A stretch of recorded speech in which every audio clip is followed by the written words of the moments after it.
In terms of sort of your working experience, Enrique, I mean, you were actually working when the pandemic and lockdown hit the UK. What was your experience, and how prepared were you and the company you worked for at the time to deal with that? That's a great question, and it's, to be honest, it depends. There were things that we could predict and things that we could not predict. So at the time I was working with Go Ahead, which is a leader operator of public transport, we could never predict that the takings would go down of the passenger we're going to go down to below 10% of the current shape and close to zero at times. In the railway was even worse. At some point it was just 5%. That we could not predict. We could not do much about it. However, I think I was quite lucky because I grew up in retail. And in retail, or retailers tend to do an exercise every week, or at least when I was in retail, called avian flu pandemic, funny enough, which is where you think about what would happen if there was an avian flu pandemic.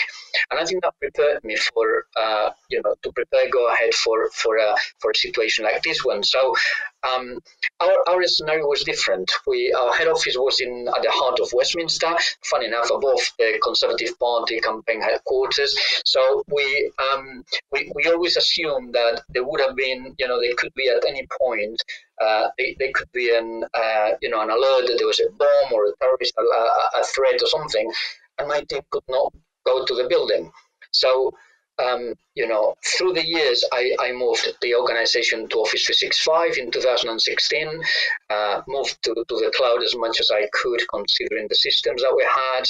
Any new system was built in AWS or Azure.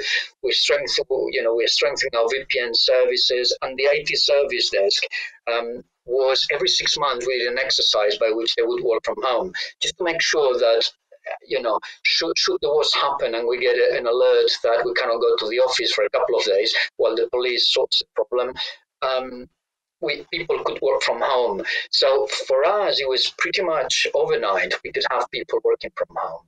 Situation was a bit different in the depots, where obviously people still had to drive buses and trains and so on. But in head office, it was reasonably well, because it was predictable to a degree. It was well managed. That's a really good point. And actually, I can imagine that there's lots of industries and lots of organisations where they would have run these kind of test scenarios for various things, and undoubtedly that would have helped them, move very quickly into a state of lockdown and everyone work from home. So it's interesting. I think a lot of companies, if they weren't doing it before, will definitely be doing that kind of plan. They will, and I think I don't think it's sensible to not plan for something like that, because a building can flood. It doesn't have to be a terrorist alert.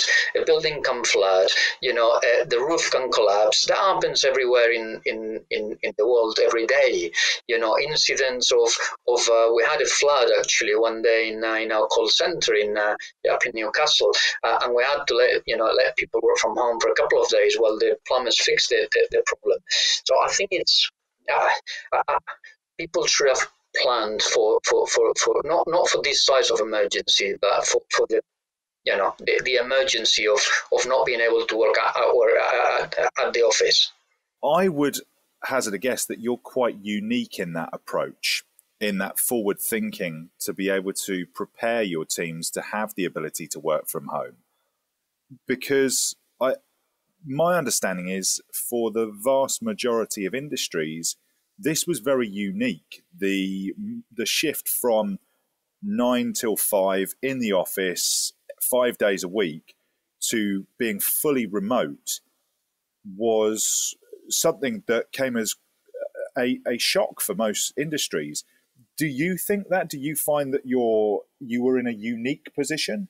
I think I was lucky that I had been trained in retail, and our head office was in a very, very strategic kind of place for terrorism. So maybe I was a little bit more aware of the risks of not being able to get to offices than the average person. However, as proven by retailers, preparation is critical, because as we become more dependent on technology and digital technologies, we're gonna have to plan for not having it. So, if you deploy a system, you should really have a plan B in case the system is not working. Hello everyone, I'm James Rosen. And I'm Dave Kemble, and this is the Practicus Digital Transformation Podcast.